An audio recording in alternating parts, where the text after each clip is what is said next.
I've grown a lot of batches of beets or beetroot over the years in a wide variety of different contexts. Some of them have been really bad. I think I know how bad beets can get, how horrible they can taste. I've grown some mediocre crops, and I've also grown some really big and productive crops of beets. Some of them have been really delicious, but perhaps the best of all has been one batch of beets that I grew in one of the family scale gardens this season. But first of all, how do I define what is best? Is it the most productive crop, or the one that's easiest to grow, or the fastest to mature, or the one that I can harvest over the longest period of time? Or is it all about value, where what is produced best matches the size and appearance of what most people are looking for? Or is it all about the flavor and the best taste or the highest nutritional value? But it's not just about the roots, which is normally what this crop is grown for, but also about the leaves, which can be really nutritious and tasty, but generally an unused part of this crop. I usually include the leaves and stems as part of the harvest if they're in good condition, but I cut them off and compost them if they're not in great shape. An ideal crop of beets would rank highly in all of these characteristics, but I'm not sure if that's possible. The crop of beets that I grew in the polytunnel garden earlier this year was really good and perhaps came fairly close to matching this ideal. It was a fast-growing crop from direct-sown seeds, producing an early harvest of really good-looking plants. This crop produced a really high yield, as it has over the last few years, especially if you include the leaves. But I'm not so sure about the flavor of this crop. The roots tasted fine, although perhaps a bit watered down or not so full of flavor, almost as if they grew too quickly. The crop in the no-dig garden did reasonably well. The small seedlings were transplanted into a thick layer of compost, and there was a fair amount of space between the multi-sown clusters. The yield was decent, as was the quality, but it could have been better. The crop in the intensive garden struggled more than usual this year. It's likely that the density of plants was too high for the available soil moisture and possibly the amount of fertility as well.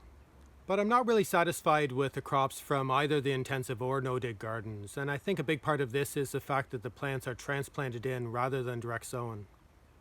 The young plants often seem to be set back or to struggle for a while after transplanting, and I suspect I'd get better yields and quality if I was better at looking after these young seedlings.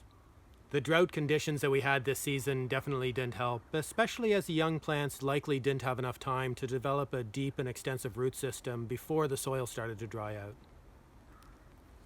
The beets in the polyculture garden did really poorly this season, partially because the beet seedlings were less able to compete with their more aggressive companions of lettuce, spinach, and chard that were broadcast sown at the same time.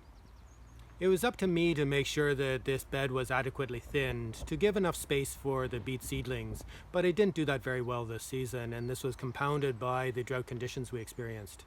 A few individual plants did quite well, but most of the beet plants did really poorly and remained quite stunted.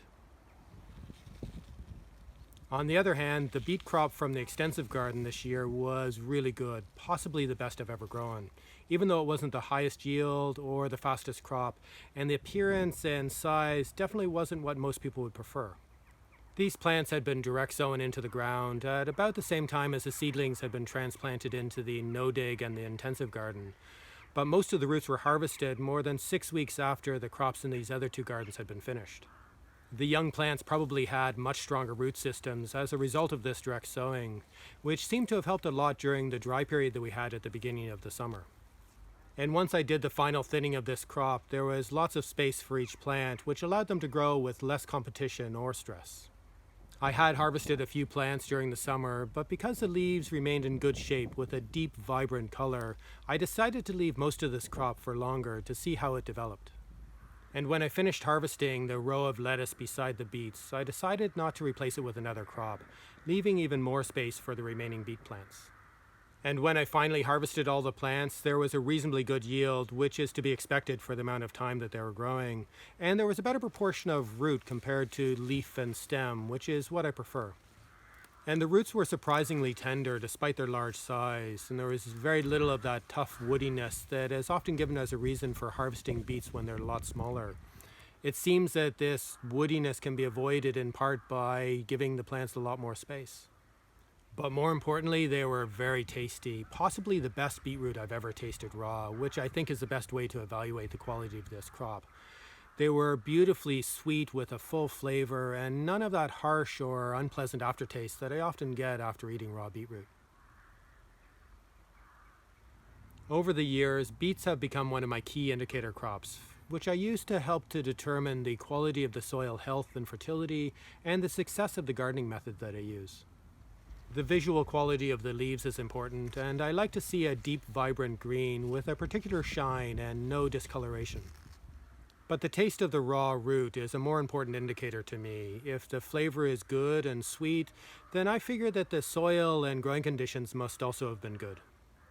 But if there is a raspy back flavor, or that bad taste that can linger in the mouth for quite a while, then I figure that the soil or growing conditions weren't as good as they could have been.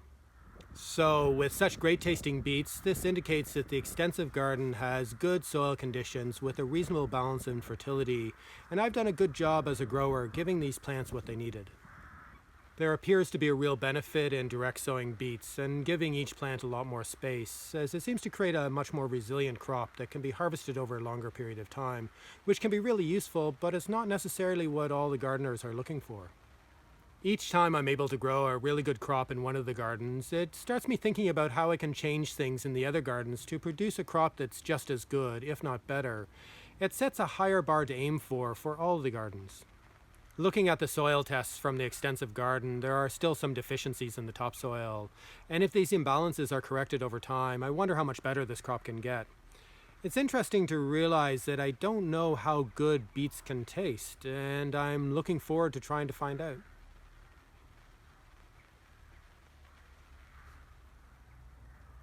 While taste is important, there are other ways to evaluate the quality of vegetables. I've begun to experiment with using a refractometer to determine the Brix reading of vegetables, or the percentage of dissolved solids in the sap or juice of the plants.